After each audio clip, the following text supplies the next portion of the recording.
What's up, y'all? This is Josh back on State Raised, and I had told you guys in a prior video that I was going to tell you the difference between Indiana prison and Florida prison. I've done 5 years in one of those and 7 years in the other. And the biggest difference I've seen is that the COs are more lenient in Indiana. They let you get away with more shit. They let you talk trash to them, you know what I mean? Say anything you want to them, bitches, hoes, all that. And they don't really, give it back as they're getting it, and they won't really put their hands on you too much unless you put your hands on them, which does happen sometimes. But now, like going through the Indiana Reception Center, the RDC, they were real lenient, man. We go through there, they're real polite to us, give us our stuff, don't be cussing at us and stuff like that. And it really it really shocked me because I definitely thought it would be a lot more harsh than that. And I actually went through a Indiana reception center before I ever made it to a Florida reception center.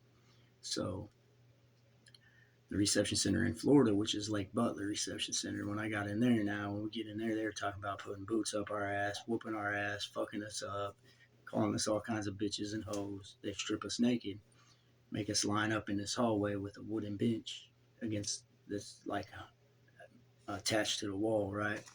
And they make you get you butt ass naked, make you bend over, spread your ass cheeks, put your head on the wall, spread your ass cheeks. They come down the line. There's about 50 to 75 of us in there. Come down the line with a flashlight looking in everybody's asshole. And when the sergeant gets about halfway down the line, he stops at this old man. He's like, God damn, old school, you got hemorrhoids? Looks like you got a fucking glove hanging out your ass, right? So everybody starts laughing and giggling. So the sergeant's like, oh, you motherfuckers want to laugh in my fucking line? You think it's fucking funny? I'll make you stand here with your assholes bust open all motherfucking day.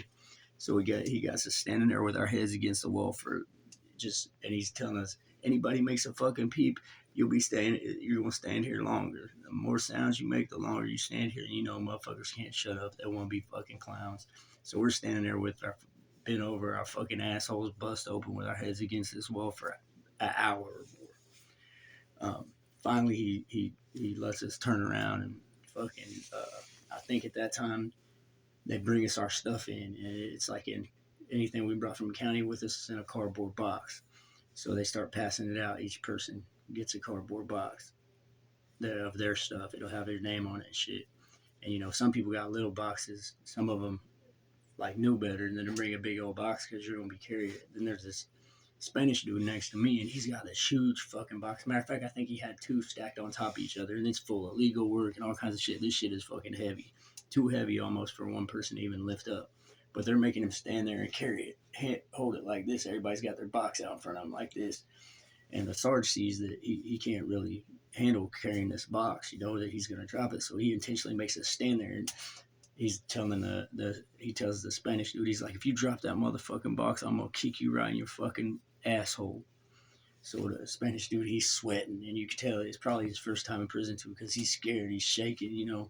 I'm looking at him, kind of feeling sorry for him. I want to grab the box and help him, but I know better. I know Sarge's gonna kick off in my ass if I do. So instead of letting us roll out and walk to get our fucking mats and clothes further down, or I don't know, maybe they walk you down to some more benches and then pass out clothes. He lets us stand there until the dude finally can't hold it no more and he drops it. But as he's dropping it, right before it hits the floor, Sarge kicks the bottom of it and kicks it back up, and the dude kind of catches it but spills some of the shit. Sarge is just fucking with this poor dude, right? And then finally, the dude, he can't hold it no more. He drops it. Sarge gets in his face. He's like, you ain't no motherfucking Mexican. If you was a motherfucking Mexican, you'll pick that motherfucker up and carry it all the way to Mexico. You must be a goddamn Puerto Rican. So, they're fucking, it was just crazy because this sergeant's black and he's being racist than a motherfucker. And, that's usually a white on black thing. I mean, that's just the reality of it. And don't get me wrong, there's some officers there that are straight fucking Ku Klux Klan. Matter of fact, I think there's some black officers there that are Ku Klux Klan members. That's how fucking redneck and racist this fucking place is. And so finally, we get through there, and then like the whole way through this reception shit, they're just all in it, talking crazy to us, calling us bitches and hoes, just trying to provoke somebody. to fucking so they can beat their fucking ass. And I did see a couple people mouth off and get the shit slapped out of them. It was crazy, you know. And then that's how prison is in Florida the whole time. No matter pretty much what camp you go to, them officers will put their hands on you quick. They will fuck you up. There's prisons down there that are known for killing inmates and then making it look like they escaped or something. That's fucking. It's you can look up news articles and shit on it.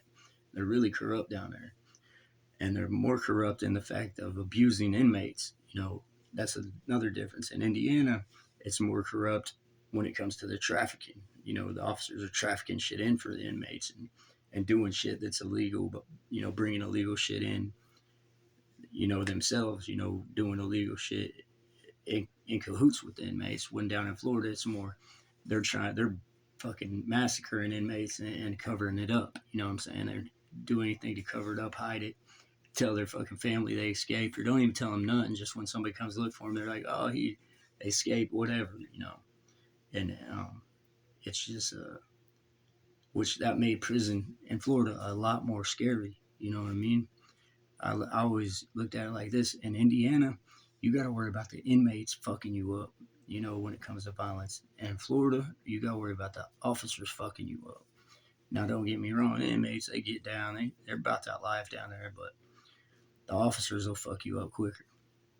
And the fucked up thing about it, the scary part about it, is the officers will get away with it, you know, because they can cover that shit up. All they gotta do is write some shit on a piece of paper, and whatever they write stands. You know, somebody's gonna take their word over yours, over an inmate's any day, and they're definitely going to take each other's word over an inmate, you know.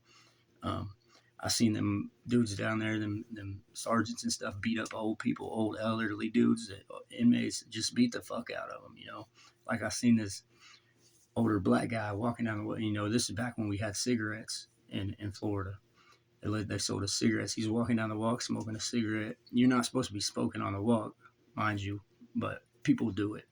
So he's smoking, and the Sarge sees him, and he's also, you know, they got a yellow line painted on the walk, and inmates are supposed to walk on their side of that yellow line, which is right up against the grass, just enough to walk in a single file line. And if you get caught walking outside that line, you're violating the rules.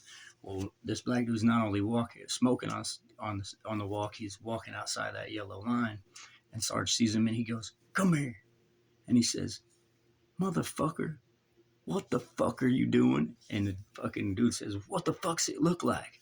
And Sarge says, "Pow!" And slaps him so hard that this is no exaggeration. This old man's dentures fly out his mouth and hit the ground, right? And the old man falls down. Sarge grabs him by his leg and just drags him all the way to medical. It's stuff like that, man. And that shit, you know, as an inmate down there, you can't, like, I would see that type of stuff and really want to get involved in it, you know what I mean, and do something to one of them officers. But the thing, what kept me from doing it is I know I can't win. No matter what I do, I can't win. They're just going to fuck me up too. I might end up dead, you know. And so that's the big difference between Indiana and Florida. Now, there's also, that's concerning the guards. When it comes to the inmates, there's gangs, you know. Of course, in Florida, it's your main everyday well-known gangs like, you know, Crips, Bloods, um, Latin Kings, GDs. Then they got a couple little, you know, sets down there that are from like Jacksonville, shit like that. You know, different cities that have their own little sets down there. But up here in Indiana now, you got Crips, Bloods, all that. But you have a handful of gangs that started in Indiana prison. Like you got Saxon Knights, Rebel Cause, which these are mostly white gangs, but they actually started in Indiana prison, or maybe in one of the towns around them Indiana prison, or one of them cities in Indiana. Like you got, like I said, Rebel Cause, that's sort of white gang that started in Indiana. You got Saxon Knights, that's a gang that started in Indiana. You got Hellraisers, that's a white gang, but they have some blacks too. Started in Indiana, and not only Indiana, all of them started in Indiana prison. I think Hellraisers may have started on the streets in Indianapolis though, but it has migrated to prison.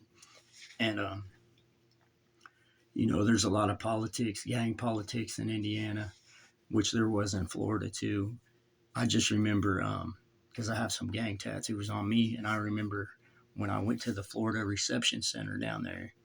that when they seen my gang tattoos, they wanted to pull me in the gang coordinator's office, question me about all these tattoos, try to get out of me who's who, what's what, who what rank am I, and everything. And I just pled the fifth, and they were like to the point where they're gonna want to put me in confinement about this shit, you know.